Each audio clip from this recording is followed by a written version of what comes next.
Epione pain management and regenerative centre. ఇక మీ నొప్పులు శాశ్వతం కావు.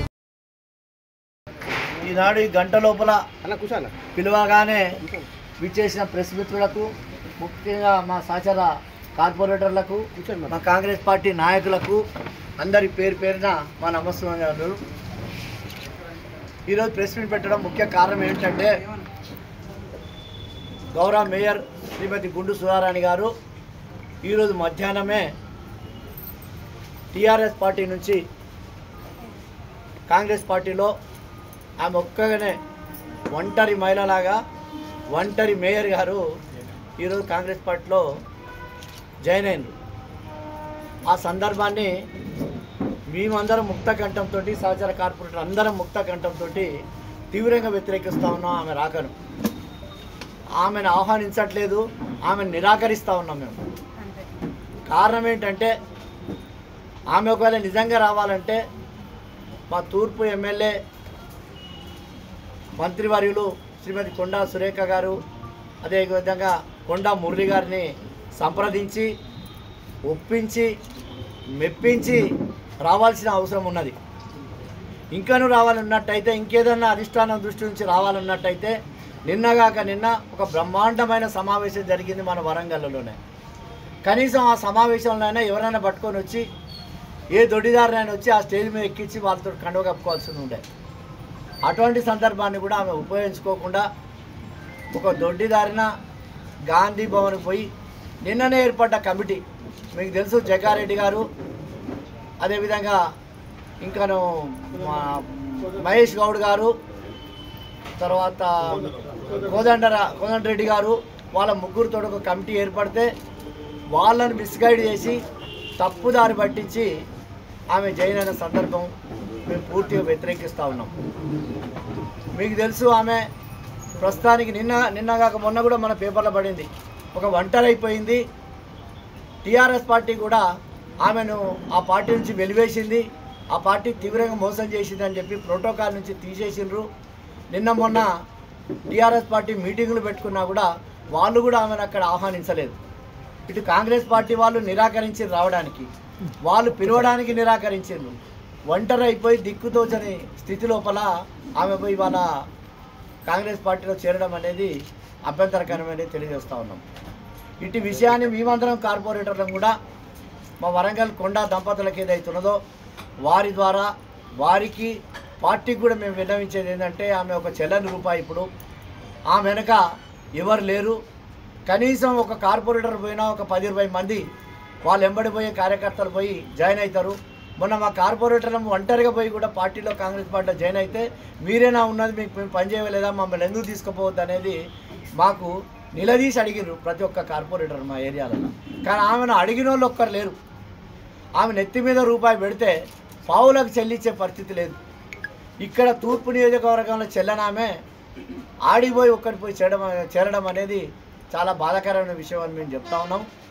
ఆమెను ఇప్పటికైనా ఈ సమావేశం ద్వారా మా అందరి కార్పొరేటర్లు ముక్త కంఠంతో కొండా మురళి దంపతులు కోరేది ఏంటంటే, ఆమెను ఇప్పటికైనా ఆమెను తీసుకోవద్దు. ఒకవేళ తీసుకున్నా కూడా ఆమె యొక్క పర్ఫార్మెన్స్, పనితీరు ఏదైతున్నదో వరంగల్ నగర ప్రజలందరూ చర్చించుకుంటూ ఉన్నారు.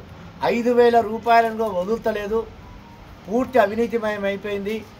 ఆఫీసర్లను ఇటు నుంచి అటు ఇటు తీసుకొచ్చుకొని ఎన్ల పైసలు వస్తాయని చాలా సిగ్గిడిసి ఎవరి పడితే వాళ్ళు 5,000 రూపాయల దగ్గర నుంచి 5 లక్షల రూపాయల వరకు ఎన్ల పైసలు వస్తాయని చెప్పేసుకొని పైసలు వసూలు చేస్తూ ఉన్నది అని అధికారులు చెప్తా ఉన్నారు, ప్రజలు చెప్తా ఉన్నారు, నాయకులు చెప్తా ఉన్నారు. కాబట్టి ఇటువంటి వ్యక్తిని తీసుకొని మన పార్టీ ప్రతిష్ట అనేది కాంగ్రెస్ పార్టీ చక్కగా నడుస్తూ ఉన్న దాన్ని కలుషితం చేయడానికి ఆమె వచ్చినట్టున్నది. అటువంటి కలుషితం చేసే వ్యక్తిని అభ్యంతరకాలు చేపించి ఆమె రానియకుండా చేయాలని చెప్పేసి కొండా దంపతులను ఈ వేదిక ద్వారా మేము కోరుతా ఉన్నాం. అదేవిధంగా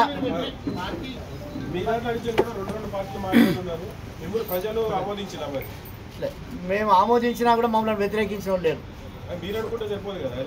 పేపర్లే చెప్తా ఉన్నాయి.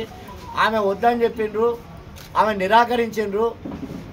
తీసుకోవట్లేదు, కొండా దంపతులు తీసుకోవట్లేదు, రానియకుండా ప్రయత్నం చేస్తుంది. ఆమె దొడ్డిదార చంద్రబాబు నాయుడు ద్వారా వేం నరేందర్ రెడ్డి ద్వారా సీతక్క ద్వారా వివిధ మార్గాల ద్వారా పార్టీలకు దొడ్డిదారిన రావడానికి సర్వ ప్రయత్నాలు చేసింది. అదే గతంలో మీ మాజీ ఎమ్మెల్యే సహకరించలేదు కాబట్టి మీతో కరెక్ట్ సఖ్యత లేదు అనేది కూడా ఆమె చెప్తాను కదా. అది వాళ్ళిద్దరి విషయం, మాకు సంబంధించింది కాదు.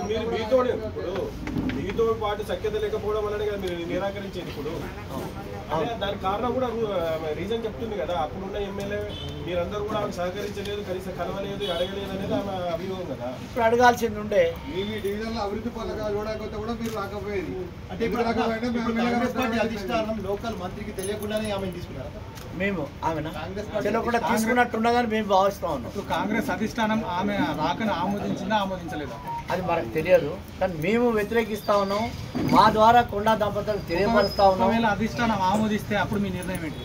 ఆమె వస్తే మేము వద్దానే. పార్టీ అనేది ఒక సముద్రం, మీరనే పాయింట్. పార్టీ అనేది ఒక సముద్రం, ఆమె వస్తుంది. కానీ ఆమె మీద పెట్టాల్సిన అవిశ్వాస తీర్మానం తప్పనిసరిగా పెట్టి తీరుతాం. ఎందుకు అని అంటే స్వపక్షం విపక్షం రెండు పక్షాలు ఆమె మీద అవిశ్వాసం పెట్టడానికి సిద్ధంగా ఉన్నది. మాకు అదేవిధంగా వాళ్ళ ఎమ్మెల్యేలు కూడా మాకు పరోక్షంగా మాకు సంకేతాలు ఏమి ఇచ్చారంటే మా పార్టీని కూడా మోసం చేస్తూ ఉన్నది. ఆమెకు చాలా అహంకారం పెరిగింది. ఆమె మీద అవిశ్వాసం పెట్టండి, మేము టీఆర్ఎస్ పార్టీలో ఉన్నా కూడా ఆమె మీద అవిశ్వాసం పెట్టినట్టయితే మేము మద్దతు ఇస్తామని చెప్పేసుకొని టీఆర్ఎస్ పార్టీ ముఖ్యులు ఎవరైతున్నారో, నాయకులు ఎవరైతున్నారో, కార్పొరేటర్లు ఎవరైతున్నారో వాళ్ళందరూ మా దృష్టికి తీసుకొచ్చారు. అంటే అంతులేని అవినీతికి ఆమె పాల్పడ్డది అనేది మేము తెలియజేస్తా ఉన్నాం. అంత ఆమోదం లేని పరిస్థితిలో ఆమె ఉన్నది. ఇటువంటి పరిస్థితుల్లో గౌరవంగా ఆమె తప్పుకుంటేనే ఆమె కనీస గౌరవం ఉంటుంది. నమస్తే అండి. ఇది వ్యాపారం గురించి కాదు, ఓటు గురించి. ఎన్నికల్లో ఓటు వేయడం మన హక్కు మాత్రమే కాదు, కర్తవ్యం. ఎంతో మంది మహా నేతలు శ్రమించి ప్రాణత్యాగం చేసి ఈ అవకాశాన్ని మనకిప్పించారు. అందరూ ఓటు వేద్దాం. ఎందుకంటే ఓటు హక్కు ఊరికే రాదు. నా ఓటు ఎవరికో తెలుసా? అది సీక్రెట్ అండి.